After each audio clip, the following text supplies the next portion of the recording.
Hello and welcome to Edukemy's YouTube channel. My name is Harsh Singh and in this video we shall discuss current affairs for today, 21st of April 2022. Welcome to all the participants. Thank you for writing these answers here. Hello Kriti, hi Hima, welcome Ashish, Kim, Amlan, Vivek. All of you, good evening. All the people who are viewing offline, good evening, and let's begin. What do we have in today's current affairs for 21st of April are the first one is today's quote. Don't let your fear limit your progress. Every day we keep fearing if we will be able to get through or not the examination. If we will be again procrastinating from our own work and then we eventually procrastinate. What is required from all of us is just to be the person of action. Action. Think less, act more. Make a plan and then let's act on it. So what that we are able to underachieve the targets. So what that we have declared a humongous goal.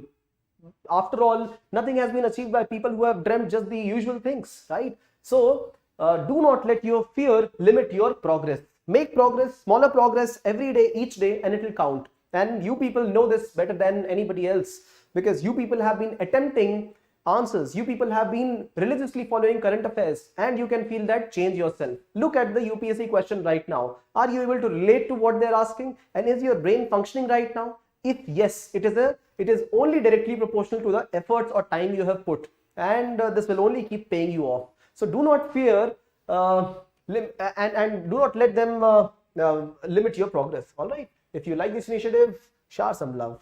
Like, comments, and subscribes. Now, what do we have in current affairs? Tilting trains in the news. We'll understand a little more about this. And I have been following the Kerala's Silver Line project as well. So an update on that as well. The second one is new NBFC regulations. Also an update on COVID. What's happening around the country. Ceasefire with Naga group. Again in news. We will understand quickly about this issue. Noise pollution in news. Ayush visa. INS Vagshir. Utsav portal. Chenakeshwar temple and a super teacher from Jammu. Let's begin this discussion. All right, interesting one.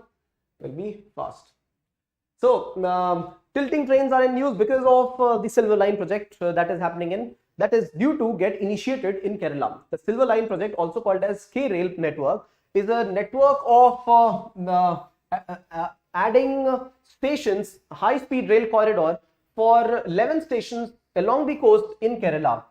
The speed of the train would be 200 km per hour, and this would be 4 times more than the present speed, which is as much as 50 km per hour. Presently, it takes 12 to 16 hours for one to reach from Trivandrum to the upper Kerala region, that is Kasaragod, 12 to 16 hours, and this train would assure that it would take only 4 to 5 hours. Now, this is prominent for a place like Kerala because they have densely populated place, they need development, and moreover many people from Kerala migrate to other places abroad, right? So it is important that they keep traveling to the international destinations. And how do they do that? Through international airports. Therefore, connectivity to international airports, for example, based at Trivandrum, based at a couple of important cities in Kerala, Kochi. This is very important. Kerala is one of the states which has a high number of international airports, 3 in a small state like this. So therefore, need greater speed connectivity, and this project was initiated proposed long back in time, at least 12 years back. Project was supposed to be of 64,000 crore rupees. Right, so humongous amount of money to be spent. However, there have been issues in the project. When the state government is saying that they want to go ahead with the project, the central government is opposing it. Many think tanks are opposing in this particular project in the way it is being executed right now. Why so? Let's quickly understand what is the significance of the other project, that is the tilted trains. Right. So first of all, this segment of the place where the railway is getting constructed, the new railway, this will be a completely new project, right? Building from the scratch. This is not having any association with the present level of tracks that are there. See, there are 3 kinds of tracks which are largely present: the narrow gauge, the meter gauge, and the broad gauge.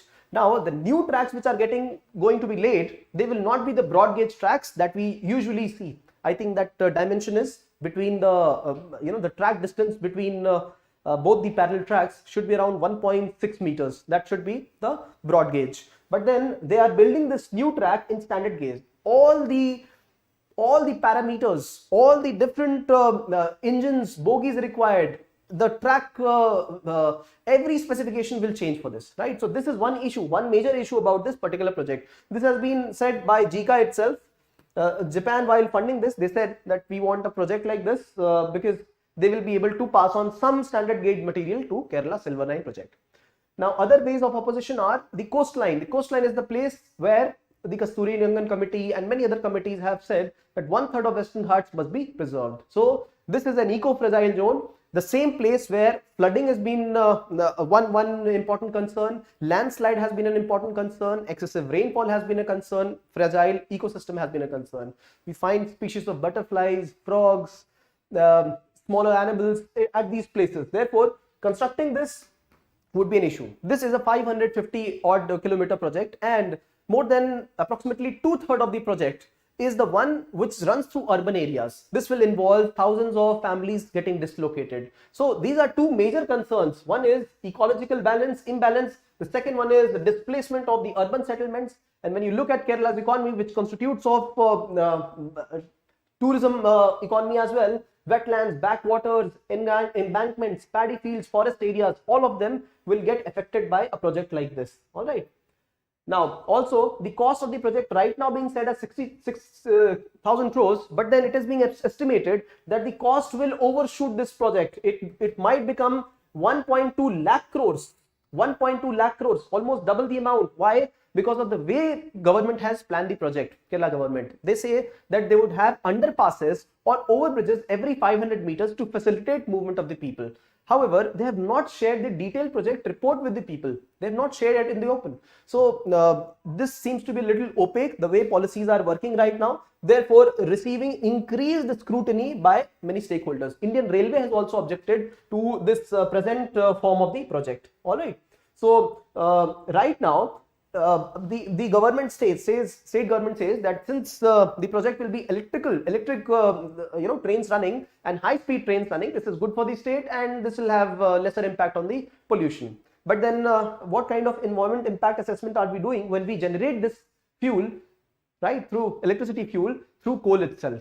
So then again there is a problem, and this is a standalone project. It cannot be transmigrated to other projects. See, in Delhi or throughout the nation, the reason why 3 or 4 of such rails exist in India, which are heritage trains, is because they are narrow gauge trains. They're different. They cannot be, even if we want, we cannot bring them down to the regular tracks, right? They're narrow gauge, smaller in dimension, the track distance is different, and therefore the complete specifications are different. So this project, being a standalone project, will be very costly. Don't only look at the project cost, look at also the reality that after creation of the whole institution, which they believe will be ready by 2025-26, what about the maintenance? We would need separate, complete dependency on the system, whereas Indian Railways is not the one which is working on standard gauge, right? So the alternate suggested are 3 things. One, firstly, before anything, you have to integrate the project with the broad gauge.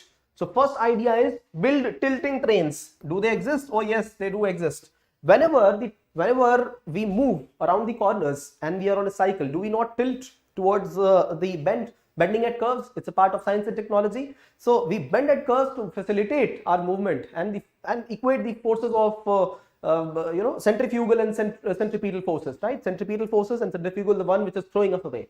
Now the trains will have this automated systems where the trains will get tilted automatically at the curves, and if they get tilted, people will not be thrown out, right? And if this doesn't happen, the train can still have higher speeds at curves also. So if you wanted more speed, we can have tilting trains, and this will increase the speed by 20 to 30%, right? Presently, the passenger trains, they run at an average speed of 55, approximately plus minus 55 km per hour. And if it is goods train, they run at a speed of around 25 km per hour. Such pathetic pace of movement of India's economy. Imagine this.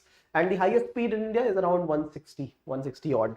All right. Now, so they say one, have these tilted trains. The second one is straighten the curves. If you straighten the curves, then you can still move faster. And if you have straighter lines, the trains can go up to the speed of 150, 160 km per hour easily. So you'll have faster trains.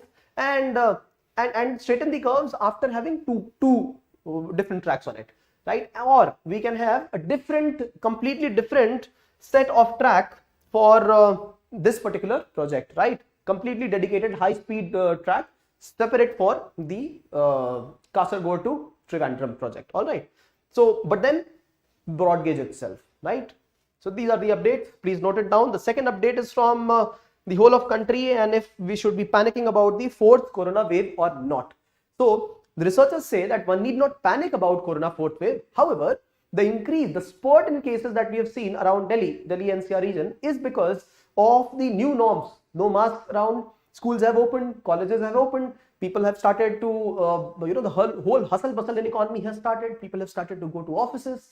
Because of all this, there is increased interaction, and though there is decent level of vaccination amongst people and also herd immunity is there, yet it is spreading amongst people, but it is very slow. So when the cases around the whole country are subsiding, there is small spike that we see in Delhi and around, and therefore the rules have now come back again: wear masks or 500 rupees fine, not the expensive 2000 rupees fine.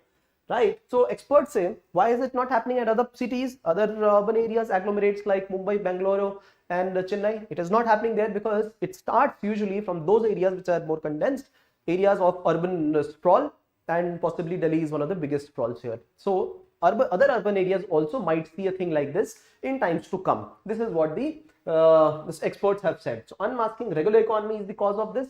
And signs will first appear in major urban centers, slowly and steadily spread, but this is not the fourth wave. The reason, it is highly unlikely that there will be a fourth wave because we do not find a new variant of coronavirus which is very much transmissible.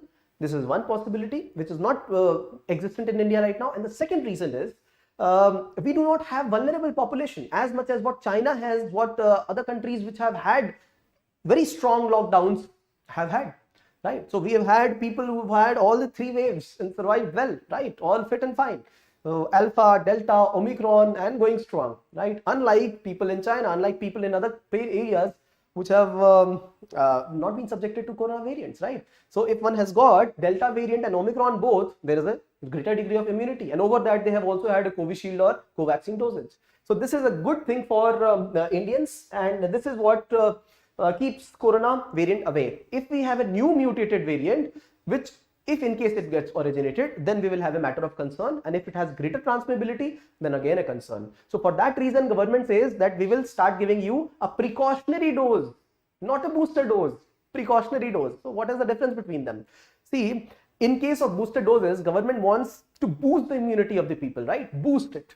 So how did they boost it? They boost it by mixing the vaccinations. If one was delivered Johnson & Johnson vaccination, take a different one this time, take Pfizer, take Moderna. This is what is happening in USA, right? Even in other places like UK, AstraZeneca was given earlier, so you may take a different one this time. But in India, this is not the system. India says we are giving you a precautionary dose, and the difference that they have said is that in this, the same vaccination will be injected to you, which was injected in the first or second dosage, right? I had also asked the people whether the potency is same. So they said yes, potency is same. If you have a different information, do share that, right? If the potency is different. But then what I know is that the potency is same. So that's the difference between booster and precautionary dose. Although there are proofs which say that if we give a different vaccination altogether, if a person has been injected Covishield and if Covaxin is given, this results in increased immunity. However, government has gone with a precautionary dose, giving the same vaccine again the third time, right? So people who have had 9 months of completion after the second dosage, they can go for this above 18 years of age. And the COVID portal will be passing on the reminder to all the people. So look at this automated technology. I'm impressed by this. So this was to happen, but then, we had not expected that automation will happen so soon for a country like India. We are at the cusp of a digital revolution in the country and around the world. So this is a revolutionary thing. Look at how you are going to contribute and participate in this, right? I remember the first, I am from a small city, Ranchi. So the first time I saw red lights, I was very small. That was in Delhi itself. I think that was way back in 1996. Yes. And I would imagine, why would these Vehicles stop just because there is a light, there is road. So what, that the other vehicles are coming, we can also go. That was the kind of imagination, the whims of a child, the fantasies of a child. So when a thing like this is seen, right, you also see the kind of changes that the government, that the complete society is going through, right? So beautiful. Regulations of NBFCs, this is part of the Gazette as well. Regulation of NBFC. We have covered previously that NBFCs are more vulnerable to various kinds of corruption, scandals. We have seen quite a few happening. NBFCs did not have the same regulations for lending as the banks have had, right? And because of this, NBFCs have seen some scams happening. So Diwan housing, ILFS crisis, all of this, the complete disclosure of liabilities was not done properly, audits were not done properly, and then we come to know that the whole institution, it comes down. So this is where the government says that we will have standard asset classification norms for NBFCs and banks both. Both of them are lending. So when the asset has not been returned back to the bank, if I had taken a loan and I don't return it back on time, then it gets classified as non-performing asset after 3 months of non-payment of due, and then different levels of classification, right? Substandard asset, and then doubtful asset, and then written off later, right? Similarly, NBFCs should also have a similar norm. They have not had this. Imagine. So one is this, that the idea is to have standardization of the asset classification, right? So same norms for asset classification, very important, right? This is one. The second one, they say, I've shared this part with you previously, that is scale-based regulations. All the NBFCs will be divided into 4 categories, 4 different classes, right? So these classes are top layer, upper, middle, and base layer. Top layer, some specific institutions which will be specifically placed by the regulator, right? Upper layer, middle layer, and base layer, all divided on the kind of business they are in, the spread that they have. For example, the ones in the upper layer, they will be they are the one which have which will be identified by regulatory requirements, right? And the middle layer will have those NBFCs which will have assets of 1,000 crore rupees. Assets of 1,000 crore rupees will be the middle layer. So they'll be classified in various assets, and the middle and upper layer, they are the ones which will be placed under some further regulations. What are the regulations? One simple regulation is, you cannot be lending to one person 20% of your total asset that you possess, right?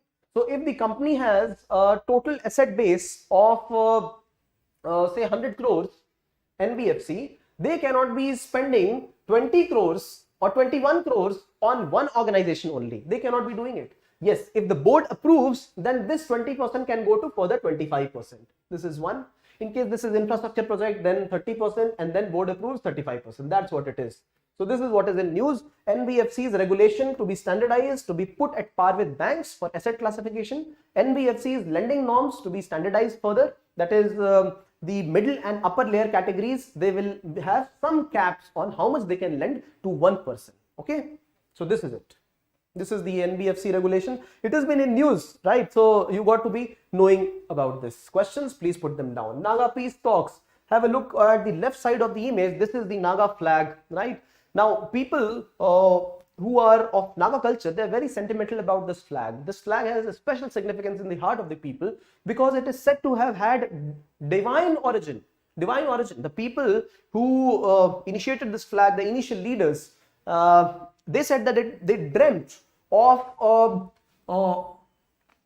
a rainbow in the sky, in the blue sky.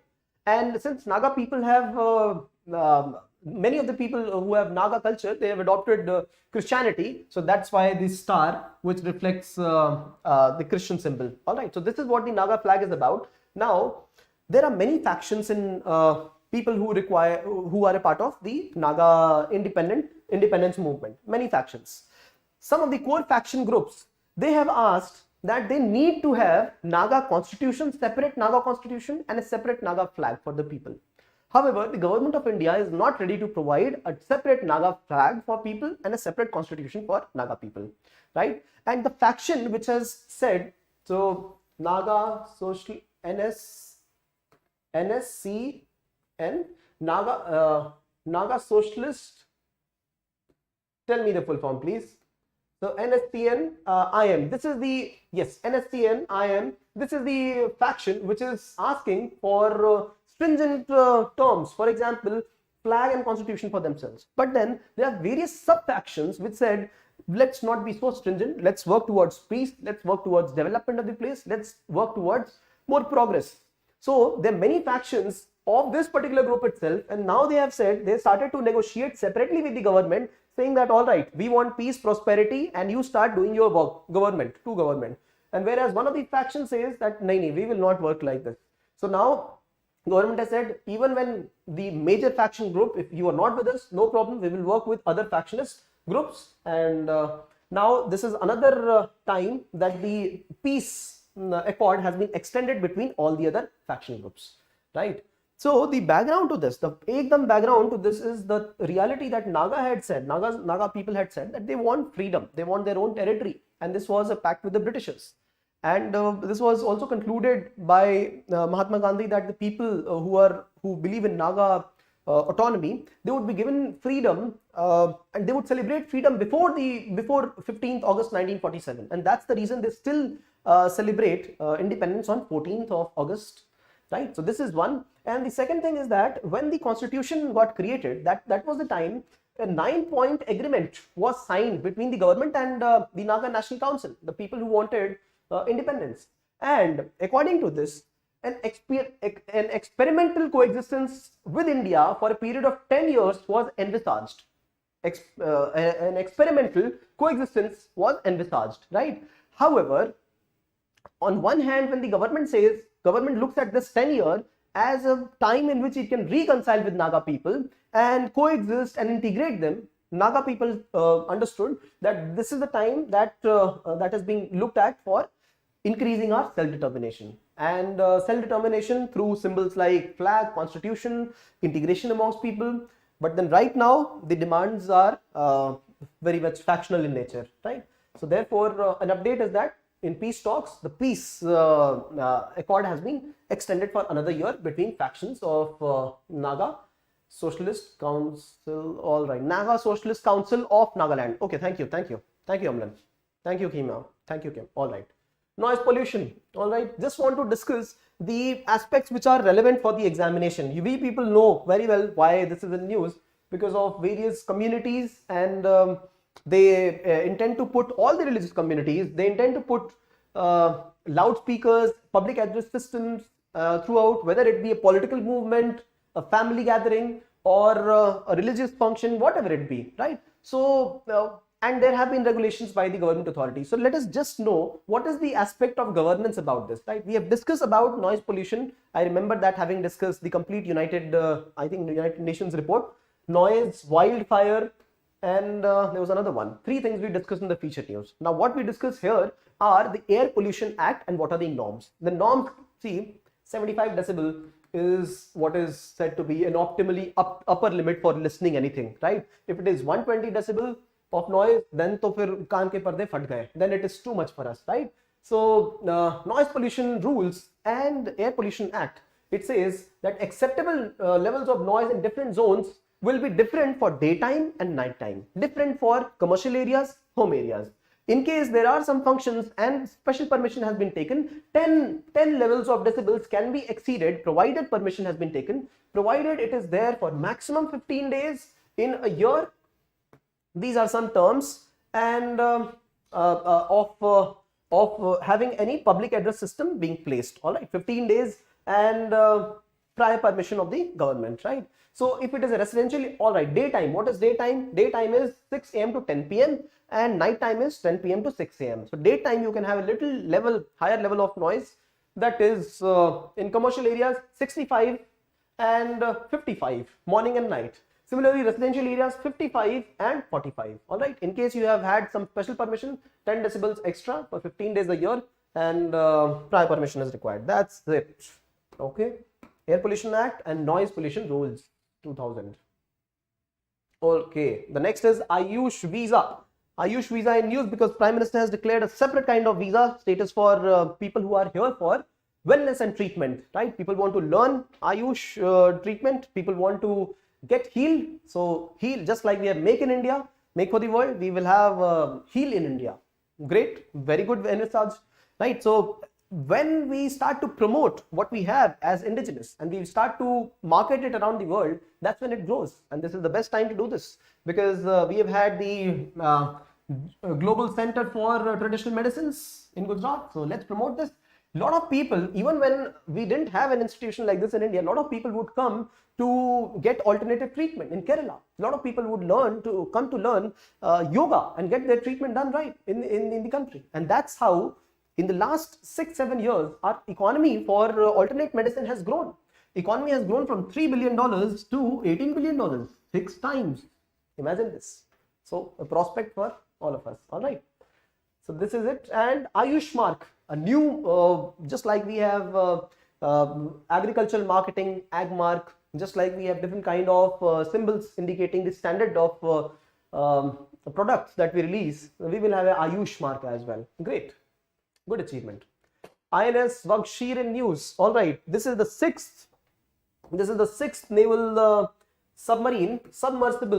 ship submersible SS, which has been now created by Masgon Dock from Mumbai. And let me clear some doubts about this. Now, we have had, see, India has around 16 of SS, ship submersibles, which are also called as submarines. China has 40 plus. Pakistan has got 10 of them, right? So world over, people own these kind of vessels, submarines, a very important part, vital part of any fleet, naval fleet.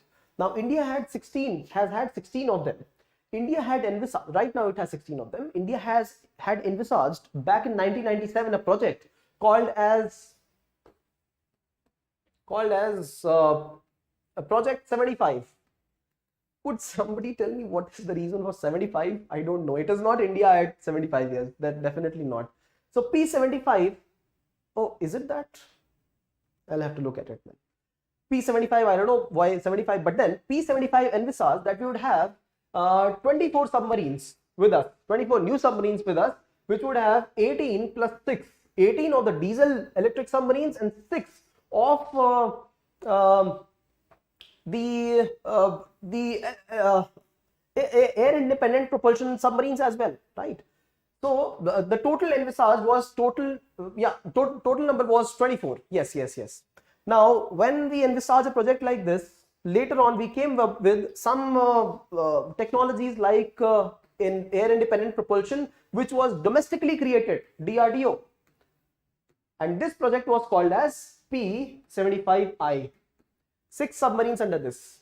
And then conventional submarines. Now this is AIP, no? Air independent propulsions. And there would be other submarines also, which would be conventional submarines, diesel electric, getting created. So that project would be called as P75. And this is a new subpart, P75I. So now this present submarine that you see right now here in the background, INS Vaghshir, this is a part of P75, not P75I, because this is not a AI independent propulsion, advanced electronics and warfare technology. That system is not there in this particular submarine. Now, what about P75I then? All of this is pending right now. It is because we had invited, we had given request for proposal for having this system indigenously created in the country, but with the help of French and other countries. Yet the offers have not shown that keen interest, because we had set up some limitations. This is the time under which you have to share a plan. It was not shared. So P75I is right now in limbo, but then P75 proceeding ahead. All right. And is it nuclear powered? Thank you very much. Good question. So SS, ship submersible. These are for all the ships.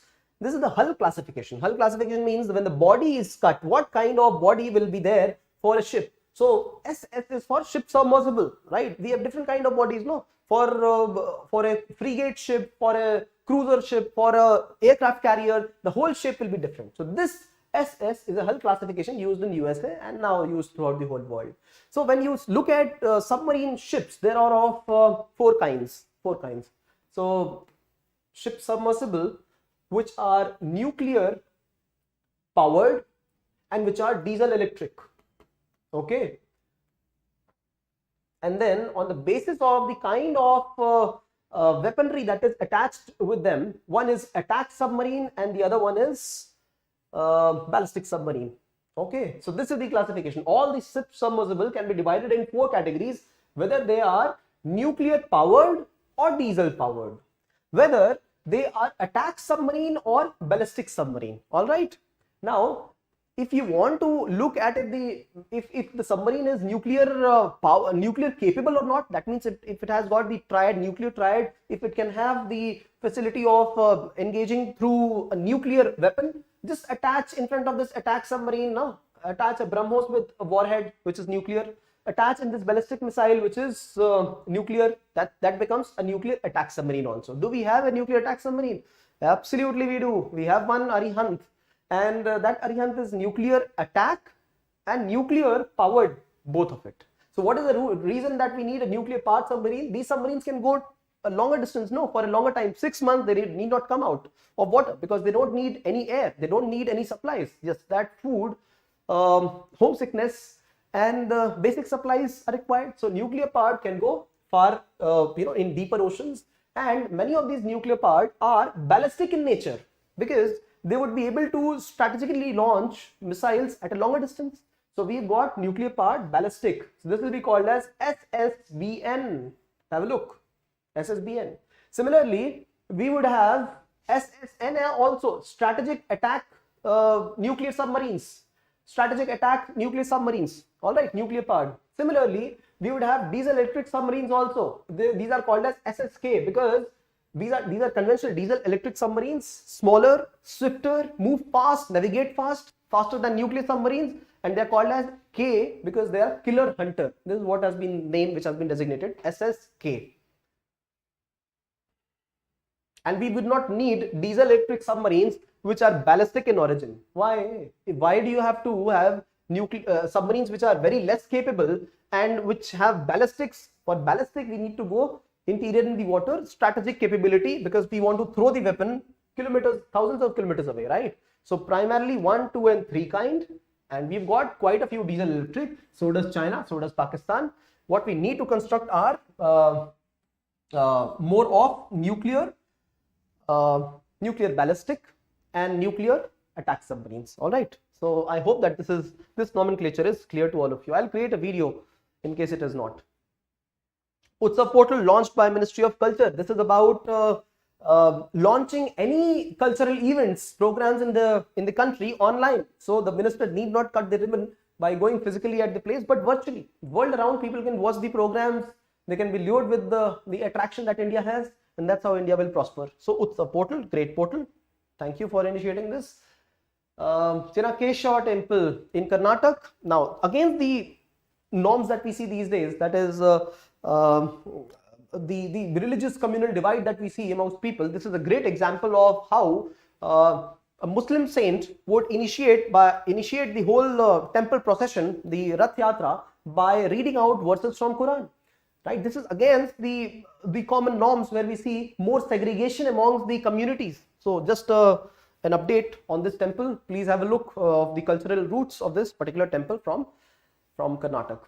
All right, this is a brave lady from Jammu, and she has started a school. The name of the school is Sangrah Vidya Kendra. All right.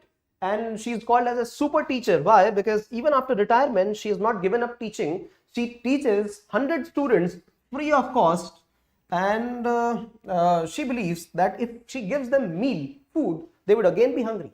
If she would give them clothes, they would get torn. But if she teaches them, she would empower them to fetch their own food and purchase their own clothes. So that's the vision of the super teacher that we are talking of from Jammu, and she dedicates 2 hours every weekend. She also affords a lot of other things for other teachers in her school. All right, so great inspiration, super teacher. And yes, let me look at some questions if there are any. Good evening, Gopal, welcome back. Thank you for writing these answers. These are a reflection of what you aim to achieve. So great effort, all of you, whoever are attempting, very well done. And you would yourself feel the difference in yourself. Broad gauge 1.67 meters, meter gauge 1 meter, and narrow gauge 0.76 meter. Thank you, Ashish. So Hema says broad gauge causes safety concerns at sharp turns. That's why let's have the tilting trains. Broad gauge is broad, more people get seated. There are, coupes in which people can get seated on one side and the other side is also available for seating. So broad gauge more prominent. Delhi Metro has two different gauges, broad gauge and a different gauge as well, right? But the broader one is actually broader for people, easier for commutation. Bakram Amlan ke Preeti, thank you. Preeti, Frontiers report. Yes, thank you very much. You and Frontiers report. Is it nuclear part? Answer is served. If you like this initiative, share some love through likes, comments, and shares. Let's quickly meet in the feature news for today. That is on BBIN, Motor Vehicle Agreement. All right. So let's begin. Let's conclude here. Let's meet in the other video for the feature news discussion. Thank you for watching. People who are viewing offline, if you have any questions, suggestions, please put them down in the comment section and we'll ensure to get back to you. Thank you for participating.